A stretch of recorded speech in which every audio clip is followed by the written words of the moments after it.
Hey guys! Today I'm going to tell you about my sore spot, and then I'll share my brother's personal tragedy. I hope to get your understanding and friendly support. I'm sure that the problem to be discussed has touched the vast majority of teenagers. It's the total parent control. You do agree that it really sucks, right? I mean, you can literally never take the heat off. Sometimes I feel like my parents should open a detective agency. Yes, I'm not kidding. They're sniffing me suspiciously to check if I smell of tobacco smoke. To be honest, I don't like that stuff at all, and neither should you. They are going through the browser history on my Mac to know what sites I've been on, or my phone text. They think I don't know. Right, like I'm that stupid. And the old folks are getting on my brother's nerves even more. Although, unlike me, he unquestionably obeys them and so far does well in school, my parents are calling him all the time when he's with his friends, compromising his authority. Sometimes the older guys make fun of him and call him Mummy's boy. He even had a couple of fights because of this with the heavy-set and nasty Gail, who's always bullying someone. After that, my brother was walking around with a huge bruise under his eye for several weeks. It's messed up, completely.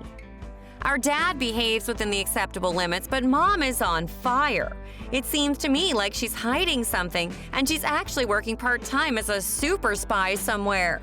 Therefore, she probably knows some things about me and my brother that we ourselves don't know in advance. At least that's what she thinks. For example, that we'll definitely get sick if we don't put on a hat or forget to prepare for a test. Although, to be honest, unlike my brother, this is exactly what happens to me quite often. She might be a witch foreseeing the future.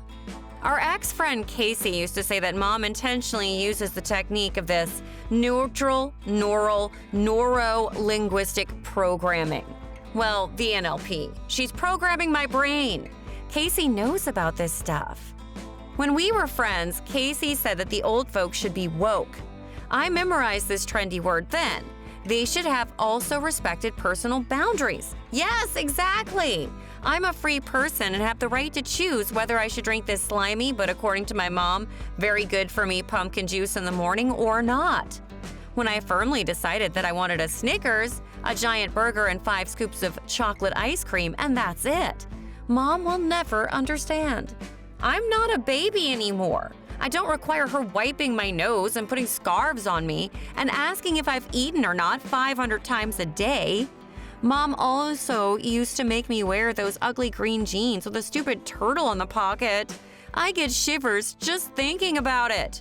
But then I put my foot down and threw such a tantrum that my mom heard me this time.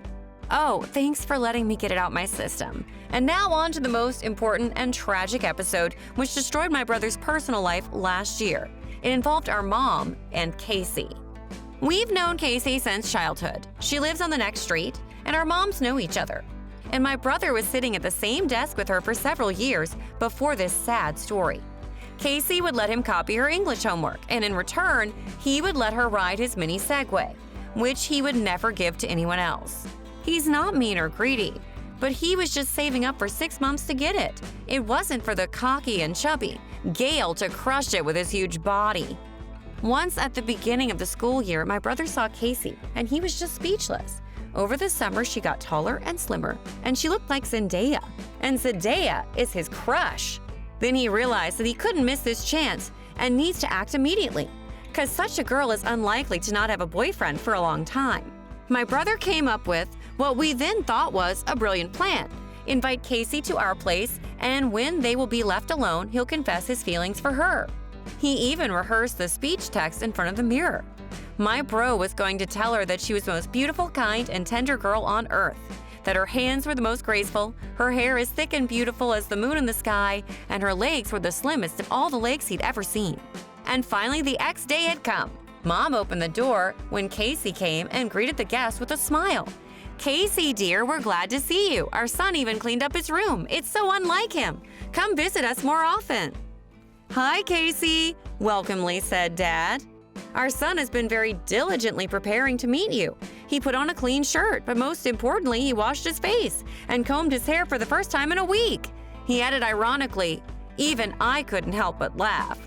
My brother grew gloomy, compressed his lips, but managed to squeeze out, "Let's go."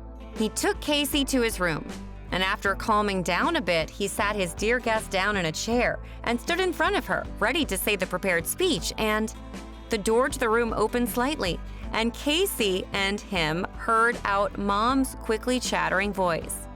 "Hey, are you kids all right? Son, I forgot to ask you if you washed your hands after training. I'll call you for dinner soon. How are you entertaining Casey? Are you sure she's not bored with you? You should show her your Kinder Surprise toy car collection that you've been collecting since childhood. Aunt Miranda said that no one else has a collection like that." The door quickly slammed shut, but my brother was already boiling. This was the last straw. He had never felt such anger, and he exploded. My bro just fired off.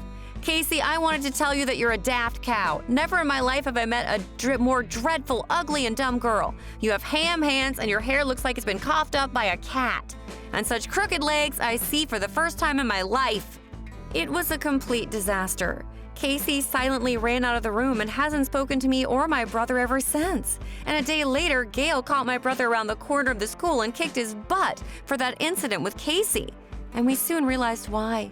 Casey became his girlfriend. Gail must have told everyone about this, because everyone at school whispered, laughed, and pointed at my brother for a long time after that. Well, that's our sad story. If you want to support my brother, please leave a like, and he'll know that he's not alone. And he has friends who won't leave him in his time of need. And then my brother will not care at all about what they're saying about him at school. And if you subscribe to the channel, we'll be seeing each other much more often. And I'll be sure to tell you about all my brother's personal life, breathtaking ups and downs. See you soon. Bye-bye.